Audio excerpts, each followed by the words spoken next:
Hello students, इस lecture में हम सीड फॉर्मेशन के बारे में पढ़ेंगे। सीड फॉर्मेशन के बारे में 3 बातों का पता होना चाहिए। सबसे पहले, ऐसे कौन से प्लांट्स हैं जो सीड फॉर्मेशन करते हैं।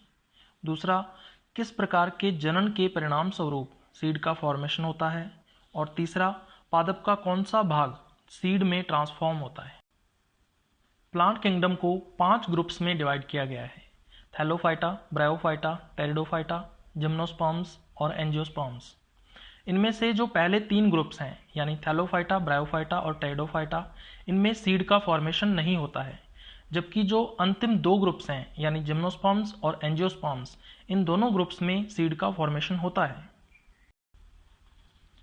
यदि हम सीड के आधार पर इन दोनों प्लांट ग्रुप्स में डिफरेंस देखें तो जिम्नोस्पर्म्स में सीड्स नेक्ड होते हैं, अर्थात इनमें फ्रूट वॉल या एपिकार्प का अभाव होता है, अर्थात ये फ्रूटलेस प्लांट्स होते हैं। जबकि एंजियोस्पर्म्स में सीड्स फ्रूट वॉल या एपिकार्प के द्वारा कवर्ड या प्रोटेक्टेड रहते हैं, अर्थात ये फ्रूटेड प्लांट्स होते हैं। अब जितने भी क्रॉप प्लांट्स के बारे में हम पढ़ते हैं वे सभी के सभी एंजियोस्पर्म प्लांट्स होते हैं। दूसरा, सीड का फॉर्मेशन प्लांट्स में सेक्सुअल रिप्रोडक्शन के फलस्वरूप होता है, और सेक्सुअल रिप्रोडक्शन के 2 मुख्य लक्षण हैं, मियोसिस और फर्टिलाइजेशन, अर्थात प्लांट्स में सीड सेक्सुअल रिप्रोडक्शन का प्रोडक्ट होता है। और तीसरा, प्लांट्स के ओव्यूल्स का सीड्स में ट्रांसफॉर्मेशन होता है।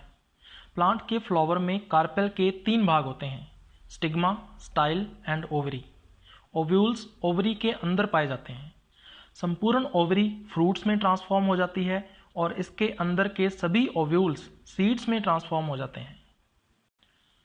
क्रॉप प्लांट्स में सेक्सुअल रिप्रोडक्शन के लिए उपस्थित स्ट्रक्चर को फ्लावर कहते हैं। एक टिपिकल फ्लावर में 4 भाग होते हैं: कैलिक्स, कोरोला, एंड्रोशियम और गायनोशियम। सेपल्स के वॉल को कैलिक्स कहा जाता है। अधिकतर जो सेपल्स होते हैं वो ग्रीन कलर के होते हैं। पेटल्स के वॉल को कोरोला कहा जाता है और पेटल्स ग्रीन कलर को छोड़कर किसी अन्य कलर के होते हैं ताकि पॉलिनेशन के लिए इंसेक्ट्स को अपनी ओर आकर्षित किया जा सके।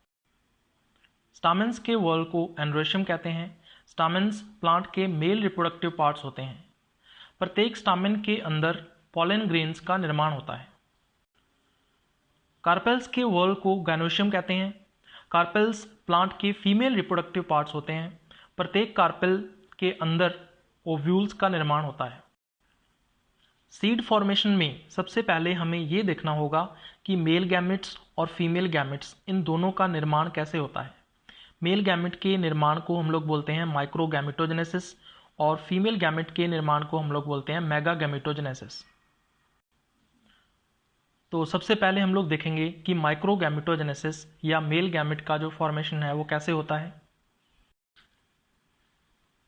जैसा कि मैंने अभी बताया कि स्टामेन्स जो हैं वो प्लांट के मेल रिप्रोडक्टिव पार्ट होते हैं।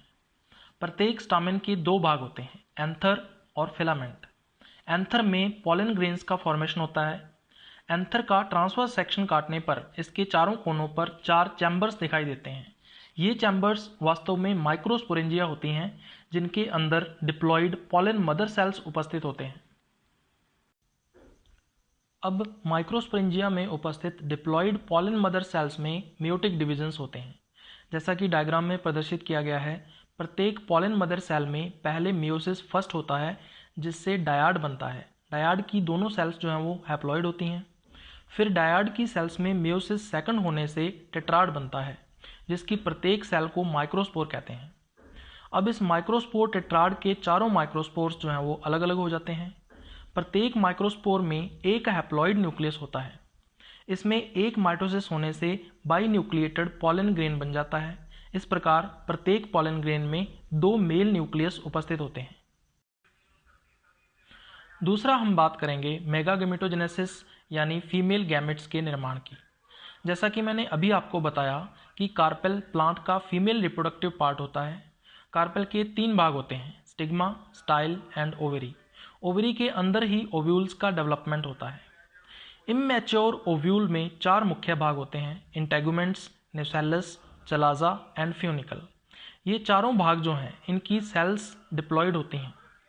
सामान्यतः एक ओव्यूल में 2 इंटेगुमेंट्स होते हैं। ऐसे ओव्यूल्स को बाइटैगमिक ओव्यूल्स कहते हैं, आगे चलकर यही इंटेगुमेंट्स सीड में सीड कोट में परिवर्तित हो जाते हैं।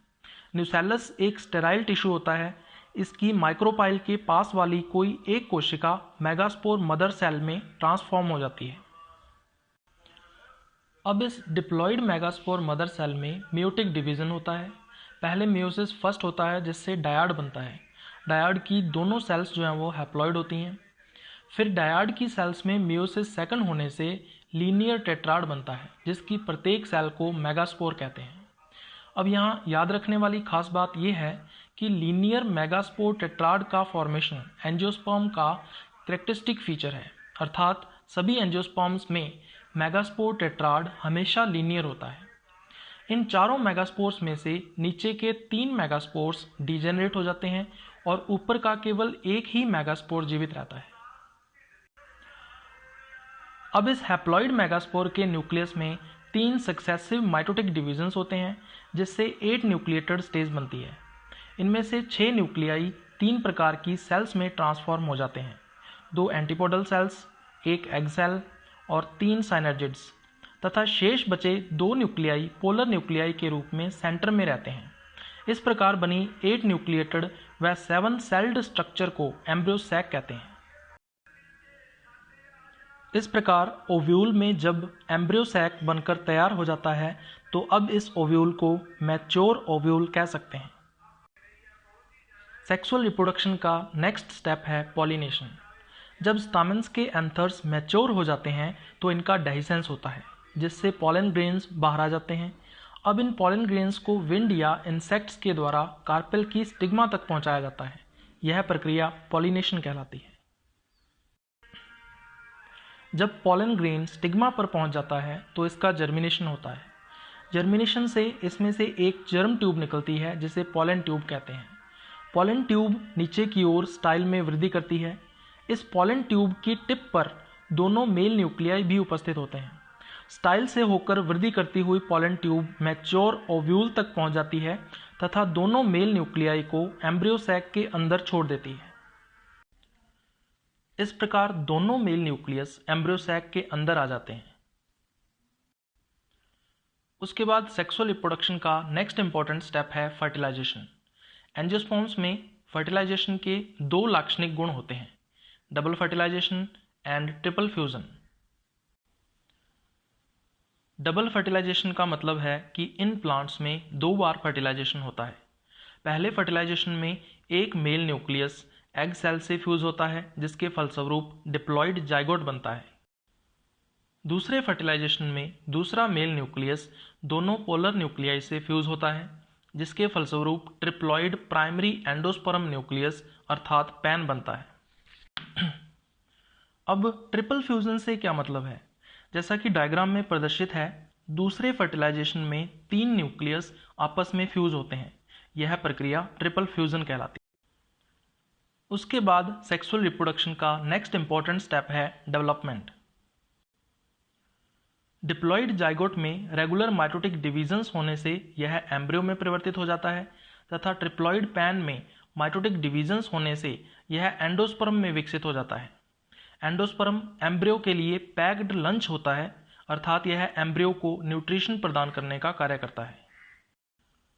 कंप्लीट ओवरी फ्रूट में परिवर्तित हो जाती है तथा इसके अंदर के ओव्यूल्स सीड में परिवर्तित हो जाते हैं। इस प्रकार क्रॉप प्लांट्स में सीड का फॉर्मेशन कंप्लीट हो जाता है।